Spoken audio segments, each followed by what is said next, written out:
আজকে ঘরে শান্তি নাই, বাইরে শান্তি নাই, স্কুলে কলেজে শান্তি নাই, সেক্রেটারিয়েটে শান্তি নাই, ক্যান্টনমেন্টে শান্তি নাই, পার্লামেন্টে শান্তি নাই, দেশে শান্তি নাই, বিদেশে শান্তি নাই, রাজনীতিতে শান্তি নাই, শিক্ষাঙ্গনে শান্তি নাই।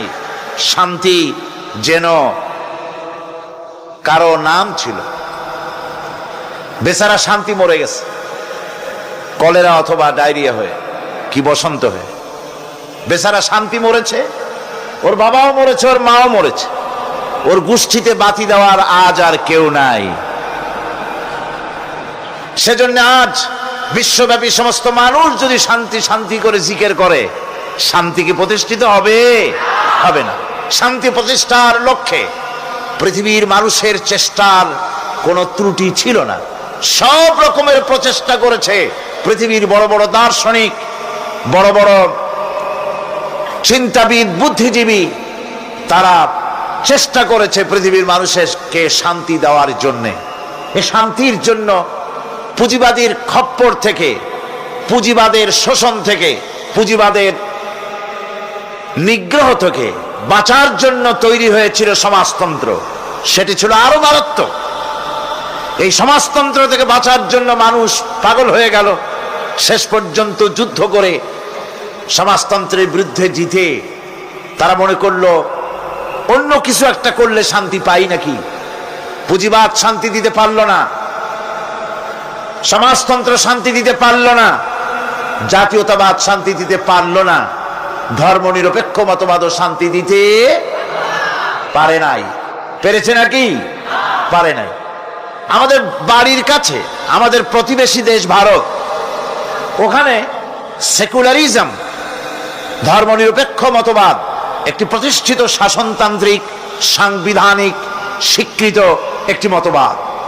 এ মতবাদ দিয়ে তারা দেশের জাতি, ধর্ম, বর্ণ নির্বিশেষে সকলকে শান্তি দেওয়ার লক্ষ্যে এই মতবাদটি তারা রেখেছিল তাদের সংবিধানে। আমার প্রশ্ন, 1947 সনে দেশ বিভাগের পর ব্রিটিশ থেকে একসঙ্গে দুটি দেশ স্বাধীন হলো, তদানীন্তন পাকিস্তান এবং ভারত ব্রিটিশ থেকে স্বাধীন হয়ে গেল।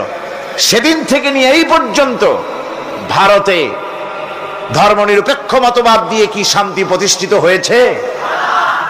সেখানে কি সংখ্যা গরিষ্ঠ, সংখ্যালঘু সম্প্রদায় তারা কি তাদের ধর্ম কর্ম সঠিকভাবে পালন করতে সক্ষম? তাদের মসজিদ, তাদের গুরুদুয়ারা ইত্যাদিগুলি কি নিরাপদে আছে? নাই। বরং দেখা যাচ্ছে অশান্তির দাবানল জ্বলছে, সাম্প্রদায়িক দাঙ্গা চলছে, মানুষে মানুষে হত্যা, জিঘাংসা ইত্যাদি চলছে। সুতরাং দেখা গেল ধর্মনিরপেক্ষ মতবাদ, পৃথিবীর যত মতবাদ আছে ব্যর্থ মতবাদ, তার ভিতরে 1 নম্বরে পুঁজিবাদ, 2 নম্বরে সমাজবাদ, 3 নম্বরে জাতীয়তাবাদ, 4র্থ নম্বরে ধর্মনিরপেক্ষতাবাদ। 4টি মতবাদ হচ্ছে পৃথিবীর জঘন্যতম, নিকৃষ্টতম মতবাদ, ব্যর্থ মতবাদ। পৃথিবীর মানুষের জন্য একদিনের জন্য কল্যাণ বয়ে আনতে পারে না। এই অশান্তিকে দূরীভূত করার জন্য পৃথিবীতে আসলো লিগ অফ নেশনস। পৃথিবীকে কিছু দিতে পারলো না, ব্যর্থ হলো। লিগ অফ নেশনসের ব্যর্থতার পর পৃথিবীতে আবার আবিষ্কার হলো, আবার তৈরি হলো, জন্ম নিল ইউনাইটেড নেশনস অর্গানাইজেশন, ইউএনও তৈরি হলো, আকওয়ামে মুত্তাহিদা।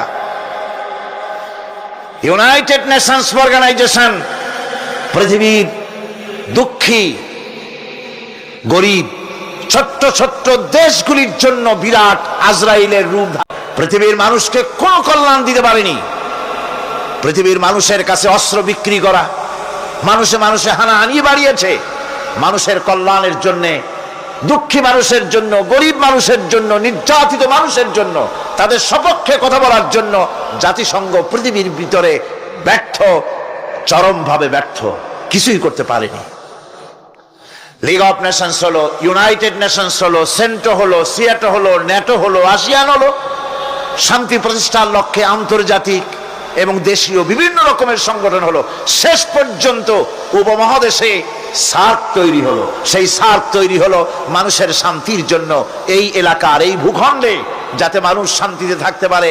7টি দেশের রাষ্ট্র সরকাররা মিলিতভাবে প্রচেষ্টা চালালো যাতে করে পারস্পরিক প্রতিবেশী সুলভ আচরণ করে পরস্পরের প্রতি ভালো ব্যবহার সদ্ব্যবহার করে চলতে পারে।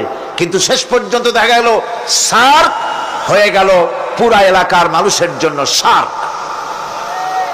এটি হাঙ্গরে পরিণত হয়েছে। বড় বড় দেশগুলি, বিরাট শক্তিগুলি, তারা মানুষের সঙ্গে, প্রতিবেশী দেশের সঙ্গে সদাচরণ করতে পারেনি। পার্লামেন্টে যখন বিদ্যুৎ এবং ট্রানজিট সম্পর্কে কথা হচ্ছিল, আমি সেখানে পরিষ্কার করে বলেছি পার্লামেন্টের ভেতরে যে ভারত আমাদের পরীক্ষিত বন্ধু নয়। তারা আমাদের কাছে পরীক্ষা দিয়ে পাশ করতে পারে নাই। ভারত চিরকাল আমাদের সঙ্গে বিগ ব্রাদার সুলভ আচরণ করেছে, আমাদের সাথে বন্ধু হিসেবে ব্যবহার করতে পারে নাই। সুতরাং তার কাছ থেকে বিদ্যুৎ আমদানি করা এটি একটা বোকামি ছাড়া আর কিছুই হতে পারে না। আমি পার্লামেন্টে বলেছি, বিদ্যুৎ হচ্ছে আত্মার মতো, প্রাণ শক্তির মতো, সভ্যতার প্রাণ শক্তি। বাংলাদেশ যদি হয় দেহ, তো বিদ্যুৎ হচ্ছে তার প্রাণ। প্রাণ তো দেহের ভিতরে থাকলেই প্রাণ বাঁচবে, দেহ বাঁচবে। আর দেহ থেকে প্রাণ যদি বন্ধুর হাতে তুলে দেওয়া যায়, এমন বন্ধু যে সত্যিকারের বন্ধু হিসাবে পরীক্ষিত নয়, তাহলে আমার জান দেব আর একজনের কাছে, আমি থাকবো এইখানে, তাহলে কি আমার দেহ বাঁচবে? বাঁচবে না। ওরা বিদ্যুৎ তার কাছ থেকে আমদানি করতে হলে সে আমাদের কল কারখানা, বিদ্যুৎ হাতে পায়ে ইন্ডাস্ট্রি, কল কারখানা চিপে ধরে এর জান কবজ করে ছেড়ে দেবে। সুতরাং ওরা আমাদের বন্ধু, এক সময় বন্ধুত্বের পরিচয় দিয়েছিল, আমাদের শরণার্থীদেরকে জায়গা করে দিয়েছিল। আমাদের দেশের 1971 সনে সেই যুদ্ধকালীন সময় ওরা আমাদের দেশের লক্ষ লক্ষ মানুষকে আশ্রয় দিয়েছিল, শরণার্থী শিবিরের আড়তদারির ব্যবসা করে নিয়েছিল। সেই ব্যবসার পয়সা যখন দেশ স্বাধীন হয়ে গেল, 1 মাসের ভিতরে তারা 30,000 কোটি টাকা বাংলাদেশ থেকে চুরি করেছে, লুট করেছে। সুতরাং এমন লুটেরা, এমন চোর, এমন শত্রু প্রতিবেশীর কাছ থেকে বিদ্যুৎ আমদানি করা এদেশের মানুষের জন্য, সরকারের জন্য আত্মঘাতী কাজ হবে। বলতেছিলাম, শান্তি প্রতিষ্ঠার জন্য মানুষেরা বহুত চেষ্টা করেছে, সার্ক তৈরি হলো, সার্ক শান্তি দিতে পারে নাই। পেরেছে? সার্ক পারে নাই, লিগ অফ নেশনস পারে নাই, ইউনাইটেড নেশনস পারে নাই, কেউ পারে নাই। শান্তি প্রতিষ্ঠা করেছিলেন জনাবে মুহাম্মদ রাসূলুল্লাহ সাল্লাল্লাহু আলাইহি ওয়াসাল্লাম। সেই শান্তি তিনি প্রতিষ্ঠিত করেছিলেন কি দিয়ে? কি দিয়ে? চিল্লায় বলেন, কে দিয়ে? সেই কোরআনে কারীম। সেই কোরআনে কারীম বলছে, সেই কোরআনে কারীম বলছে আনুগত্য করতে হবে পরিপূর্ণরূপে, গোলামি করতে হবে আল্লাহ পাকের, তাহলেই শান্তি হবে।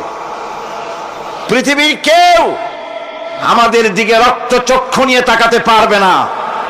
আমি বারবার বলেছি, আমার প্রতিবেশী এবং আমার আশেপাশে অনেক হাঙ্গর আছে, কুবির আছে, দানব আছে, কিন্তু ওদের চাইতে আমাদের শক্তি 1 দফা অনেক বেশি।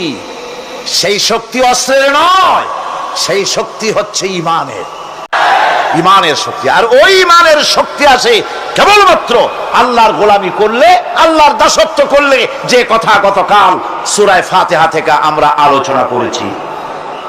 আসুন আল্লাহ পাকের কোরআন থেকে আমরা শুরু করি, ইমানি শক্তি তাজা করি। মর্দে মুজাহিদ হতে হবে, ময়দানে ঝাঁপিয়ে পড়তে হবে, প্রয়োজনে রক্ত দিতে হবে, প্রয়োজনে জীবন দিতে হবে, প্রয়োজনে ফাঁসির মঞ্চে চড়তে হবে। যেহেতু মুসলমান জন্মগ্রহণ করে, মৃত্যু তার একবারই হয়। ইমানদার বীর পুরুষের মৌত হয় একবার, আর কাপুরুষের মৌত হয় অনেকবার। ঠিক কিনা? ইমানের শক্তি এটা সৃষ্টি হবে গোলামির মাধ্যমে। কিসের মাধ্যমে? আল্লাহ রাব্বুল আলামিন বলছেন, ويعبدون من دون الله ما لا يضرهم ولا ينفعهم ويقولون هؤلاء شفعاؤنا عند الله। এই সব লোকেরা আল্লাহকে পরিত্যাগ করে তারা এমন সব জিনিসের পেছনে দৌড়ায় যারা তাদের কোনো উপকারও করতে পারবে না, ক্ষতিও করতে পারবে না। আমরা তো এই কথাই বলি কালেমার ভিতরে, খাইরিহি ওয়া শাররিহি মিনাল্লাহি তাআলা, ভালো হোক মন্দ হোক সব কার কাছ থেকে হয়? বলেন সবাই, কার কাছ থেকে হয়? ভালো মন্দ সবই হয় আল্লাহ পাকের পক্ষ থেকে। আমার ভালো আমার মন্দ সবই তিনি করেন। কোরআনে কারীম অন্যত্র বলছি, والذين تدعون من دونه لا يستطيعون نصركم ولا أنفسهم ينصرون। আল্লাহ ছাড়া তোমরা যাদেরকে ডাকছো তারা তোমাদের উপকার করা তো দূরের কথা, তারা নিজেদের উপকার করতে পারবে না। অর্থাৎ এ কথাগুলি মূর্তির ব্যাপারে যেভাবে সত্য, এই কথাগুলি তেমন সকলের বেলায় প্রযোজ্য। মানুষের উপকার করা, মন্দ করা, ভালো করা সবটা করার মালিক আল্লাহ রাব্বুল আলামিন। আল্লাহ কাউকে এজেন্সি দেন নাই যে সন্তান দেবে এরা, শিক্ষার বরকত দেবে ওরা, জমিনের ফসল দেবে তারা। এইরকম হিন্দু ধর্মে যেভাবে ৩৩ কোটি খোদা আছে, এক এক খোদার এক এক দায়িত্ব। দেশে প্রেসিডেন্ট থাকে, প্রধানমন্ত্রী থাকে, দেশ চালাবার জন্য মন্ত্রণালয় ভাগ করে দেয়। যেহেতু মানুষের দুর্বলতা আছে, দুর্বলতা আছে কার? মানুষের, একা সব পারে না বলেই মন্ত্রণালয় থাকে। আল্লাহ কি এতই দুর্বল যে অনেকগুলি মন্ত্রণালয় খুলে বসছে?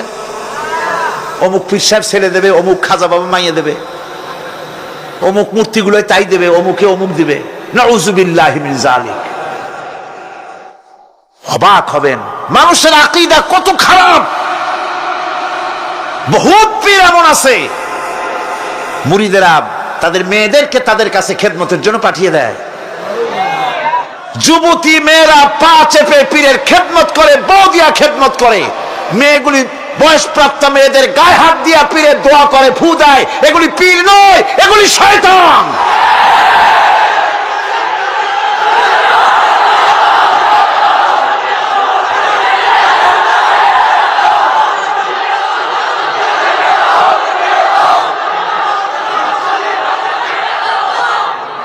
সুতরাং আমাদেরকে বুঝতে হবে আল্লাহর ওলি তো ঠিকই আছে, আল্লাহর ওলিদের বিরুদ্ধে আমার কোনো বক্তব্য নাই। যারা আল্লাহর ওলি হক তাদেরকে সম্মান করি, শ্রদ্ধা করি, ঠিক কিনা? যাদের কাছে ইলম আছে, সাজাইয়া গুছাইয়া একটা বিশাল কিছু বানাইয়া পেটের মধ্যে বোমা মারলেও কিছু পাওয়া যায় না, বিরাট একটা কেবলা। নামের আগে এত কিছু বসায়, হায় হায়, নামই খুঁজে পাওয়া যায় না। সিরাজুস সালিকিন, মিসবাহুল। আল্লাহর ওলিদের বিরুদ্ধে আমার কোনো বক্তব্য নাই। যারা আল্লাহর ওলি হক তাদেরকে সম্মান করি, শ্রদ্ধা করি, ঠিক কিনা?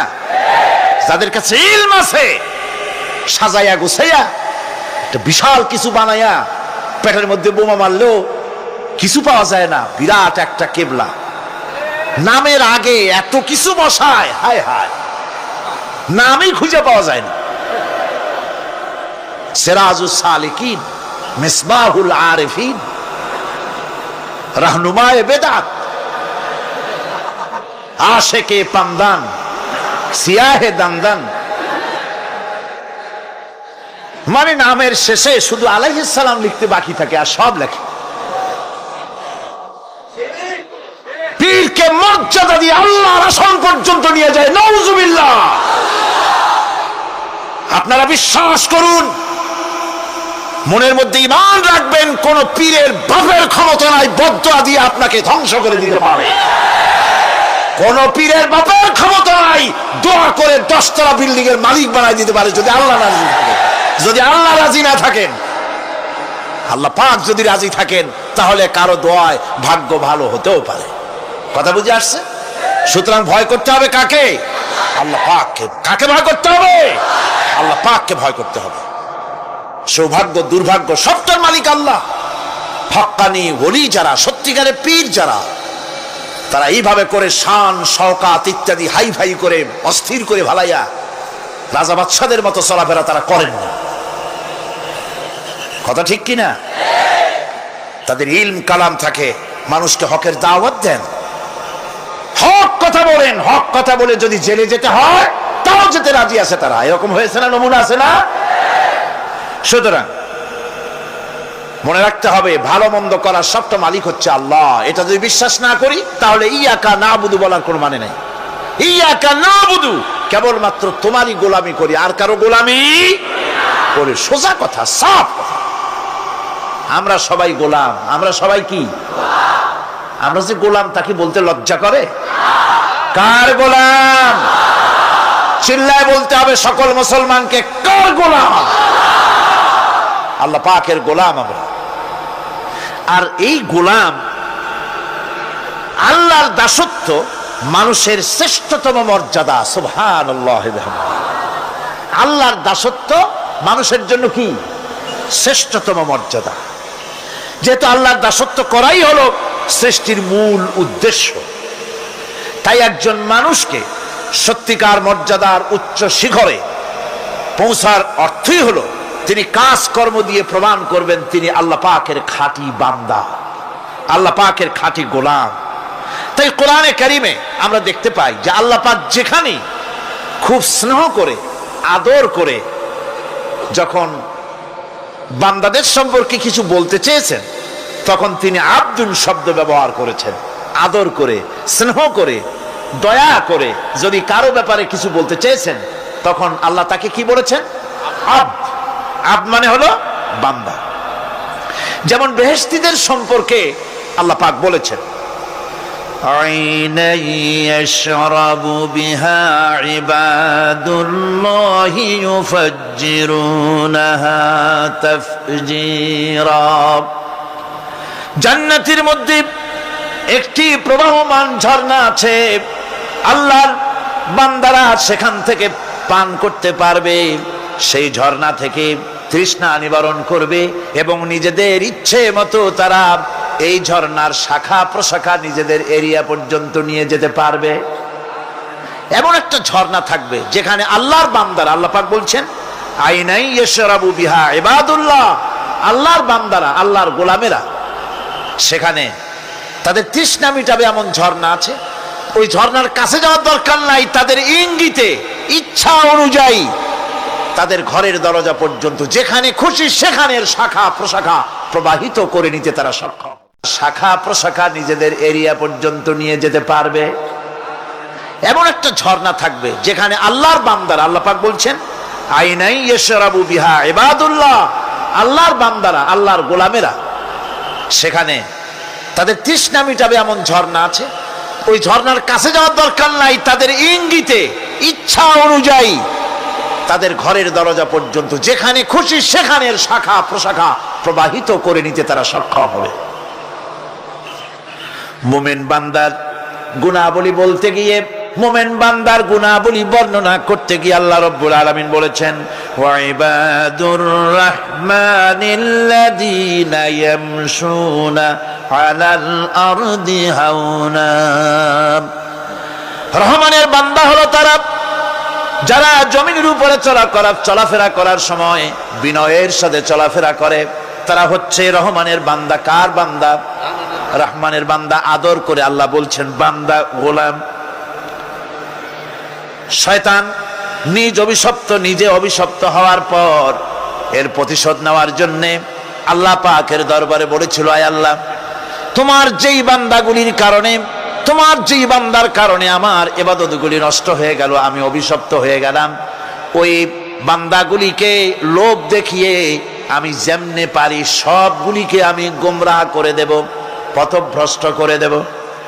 আল্লাহ পাকের জবাবে বললেন ইন্না ইবাদি লাইসা লাকা আলাইহিম সুলতান ইল্লা মান ইত্তাবাকা মিনাল গাওয়িন।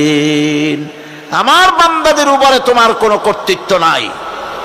আমার বান্দা, আদর করে আল্লাহ পাক বলছেন আমার বান্দাদের উপরে তোমার কোনো কর্তৃত্ব নাই।